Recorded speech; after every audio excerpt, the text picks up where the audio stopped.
డబ్బెవరికి వద్దు. ధనవంతులు కావాలని అందరికీ ఉంటుంది. మీరు ఆకస్మికంగా ధనవంతులయిపోతారు. ఇది చేయండి అంటున్నారు. ఏం చేయాలి? లో ఎనర్జీలో ఉన్నారనుకోండి ఆ వ్యక్తికి ఉన్న మనీ గూడా వెళ్ళిపోద్దండి. ఒకవేళ ఆ వ్యక్తి గనక హై ఎనర్జీలో గనక ఉండగలిగితే ఆకస్మిక ధన ప్రాప్తి గూడా వస్తుంది.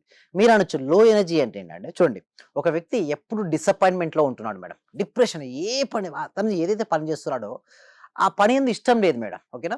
ఎవరి కోసమో, దేనికోసమో చేస్తున్నాడు తప్పిస్తే తన తృప్తితో చేయట్లేదు ఆ పనిని. సో, ఏమొస్తది మేడం డిసప్పాయింట్‌మెంట్‌గా చేస్తున్నాడు. లేదా భవిష్యత్తులో తనకు భయం. ఓకే. తనకో డెబ్ట్ ఉంది. ఎలా కట్టాలని ఎప్పుడూ అదే విధంగా ఆలోచిస్తున్నాడు. అంటే భవిష్యత్తు గురించి భయము, యాంగ్జైటీ. గతం గురించి దిగులు, బాధ ఉన్నాయి. అతను ఏ ఎనర్జీలో ఉన్నారు మేడం? లో ఎనర్జీలో ఉన్నారు. ఇలాంటి వ్యక్తికి మనీ అనేది ఆకర్షించుకోలేరు మేడం. హై ఎనర్జీ అంటే ఎప్పుడు ఏ పని చేస్తున్నాడో ఆ పనిని ప్రేమించగలగాలి. లేదా ఏదైతే ప్రేమిస్తున్నాడో దాన్ని చేయగలగాలి. అంటే సింపుల్‌గా చెప్పాలంటే అది పనిలో పూర్తిగా నిమగ్నం అయిపోయి ఉండాలి మేడం. అలా ఉండగలిగితే మనీ అనేది రాబడుతుంది. ఇంకొకటి మీరు ఇందాక అన్నారు చూసారా? హై ఎనర్జీకి ఎలా వెళ్ళాలి? ఆకస్మికంగా రావాలి అంటే అప్రిసియేషన్స్ అండి. అంటే చూడండి, ప్రతి మనిషిలో కూడా ఏదో ఒక టాలెంట్ ఉంటుందండి. ఒక వ్యక్తి సింగింగ్ మంచి పాటలు పాడగలరు. ఒక వ్యక్తి డాన్స్ చేయగలడు. ఒక వ్యక్తి బాగా మాటలు మాట్లాడగలరు. అయితే ప్రతి మనిషిలో కూడా ఏదో ఒకటి ఉంటుందట మేడం. టాలెంట్ ఉంటుందట. అవును.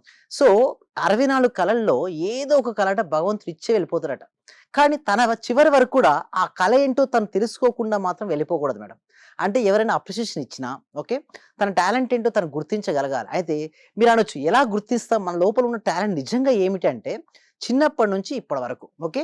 ఎవరన్నా మిమ్మల్ని ఏదైనా ఒక పని చేస్తే శభాష్ అన్నట్టుగానే అప్రిషియేషన్ ఇస్తే మాత్రం అది గుర్తించండి. అది రాయమంటారు. లేకుంటే ఇంకొక పద్ధతి ఏమిటి అంటే ధ్యానం అనేది. ఇంకొక పద్ధతి ఏంటంటే సింపుల్ ధ్యానం. మీరు ధ్యానం చేస్తున్న కొద్దీ ఏమొస్తాయంటే ఆలోచనలైతే వస్తుంటాయి కదా! ఆలోచనలన్నీ వస్తున్నప్పుడు నేనేమంటానంటే గమనించండి ఆలోచన. ఆ ఆలోచన బలవంతంగా ఆపితే రెస్ట్‌లెస్ ఏర్పడుతది. హెడ్‌ఏక్ వస్తది. బాడీ పెయిన్స్ వస్తాయి. చాలా మంది మిస్టేక్ ఏంటంటే నేను మెడిటేషన్ చేస్తున్నాను. నాకు ఎటువంటి ఆలోచన రాకూడదు అని చేస్తుంటారు.